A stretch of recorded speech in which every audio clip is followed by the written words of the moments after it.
Dr. David Samuel Jagotovsky. What a day for NYU med student Dr. David Jagotovsky, who graduated today. He suffered a traumatic brain injury in 2017 and was in a coma for a month. He was hit by a car while biking, and we're also joined by neurosurgeon Dr. Yosef Dastravizadeh with NYU Langone Health. He met David in the ER. I'm going to call you guys, forgive me, David and Yosef, okay? So congratulations to you, David. So this is a very special day for you. Take us back to that accident in 2017. What do you remember? Yeah, it's really tough. You know, the nature of the injury really often dictates a memory loss. So the last thing I really remember was going out to celebrate the end of my anatomy module, my anatomy exam. And I went for a nice bike round around the southern tip of Manhattan. And that was it. The next thing I knew, I woke up about a month later in the ICU. Wow. And you met this amazing doctor. I'm going to call you Yosef. Please forgive me. So you met him in the ER. You took care of him in the ICU. How severe were his injuries?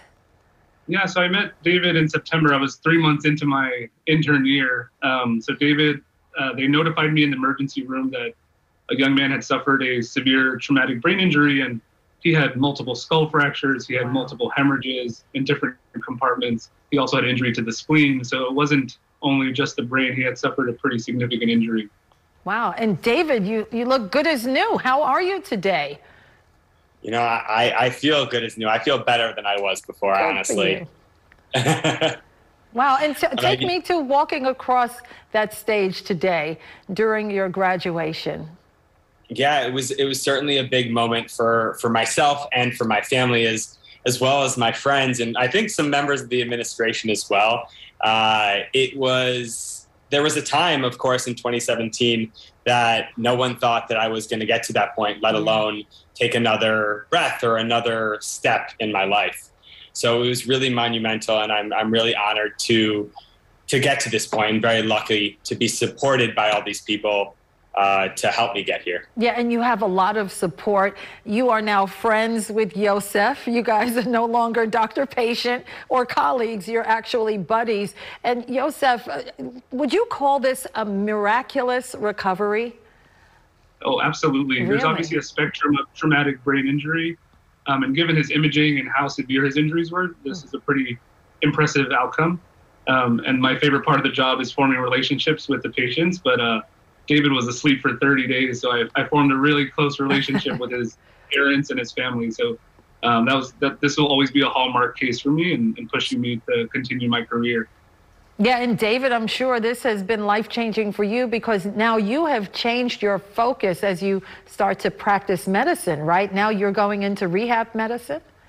Yeah, I used to want to be a surgeon, but I recognize kind of the value that perhaps that I can add having experienced such an accident that I did.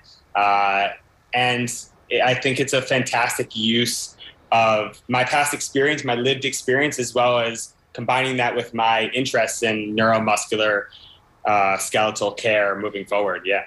Yeah. And Yosef, talk to us about the advancements in medicine.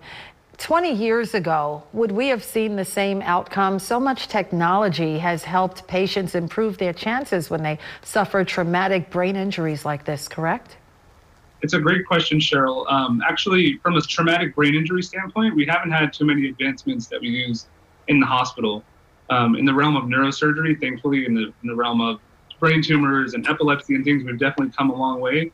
But we're still using pretty dated treatment modalities.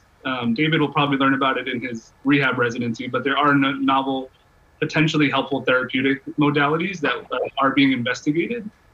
Stem cell treatments, et cetera, transcranial magnetic stimulation, all these potential uses in the near future, but we're not there yet in using it in the hospital at all the time. That's very interesting. And David, perhaps the best gift of all, you are graduating tuition-free.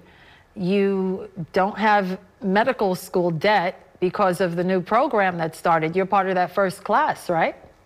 Yeah, this is absolutely monumental by the NYU Grossman School of Medicine. It's provided such opportunity and access to education that people were not able to attain before. You know, all of these people that had to stop their career aspirations short before they could even get started. And, you know, this class is so lucky to be able to be gifted, you know, to be a part of this institution. Yeah, that's the gift that keeps on giving for sure. You're not going to be deep in debt like so many others, and that's a story we report on constantly. David, Yosef, thank you so much for your time, and David, congratulations.